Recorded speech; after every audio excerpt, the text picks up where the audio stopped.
Season চেঞ্জে প্রচণ্ড জ্বর সর্দি, তাই বাবা মাংস নিয়ে এসেছিলো এখানে। তো মাংসের পকোড়া বানাবো আজকে। দেখো মাংস নিয়ে নিলাম, তারপরে দিয়ে দিলাম আদা রসুন বাটা, লঙ্কা বাটা একসাথে মেখে নিচ্ছি।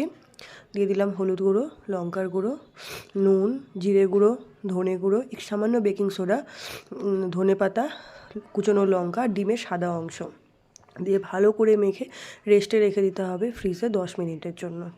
তারপরে দিয়ে দিলাম কর্নফ্লাওয়ার, তোমরা বেসনও দিবে, আমার কাছে বেসনটা ছিল না। আর দিয়ে দিলাম গরম মশলা গুঁড়ো, দিয়ে এটা রেডি হয়ে গেছে। এটাকে আরও আধা ঘন্টা রেখে দিতে হবে। মাংসগুলো কিন্তু বেশি বড় বড় আমি করিনি, আরও কেটে নিয়েছিলাম। তারপরে দিয়ে দিলাম সাদা তেল। সাদা তেল পর্যাপ্ত গরম হয়ে গেলে দিয়ে দিলাম মাংসের টুকরোগুলো। এখন কিন্তু সিজন চেঞ্জে প্রচণ্ড জ্বর সর্দি হচ্ছে, তোমরা সাবধানে থাকো। এটা ভাজতে হবে মিডিয়াম ফ্লেমে, তারপরে 2-1 মিনিট আগে প্রচণ্ড হাই ফ্লেমে দিয়ে ভাজতে হবে, তাহলে কুড়মুড়ে হবে।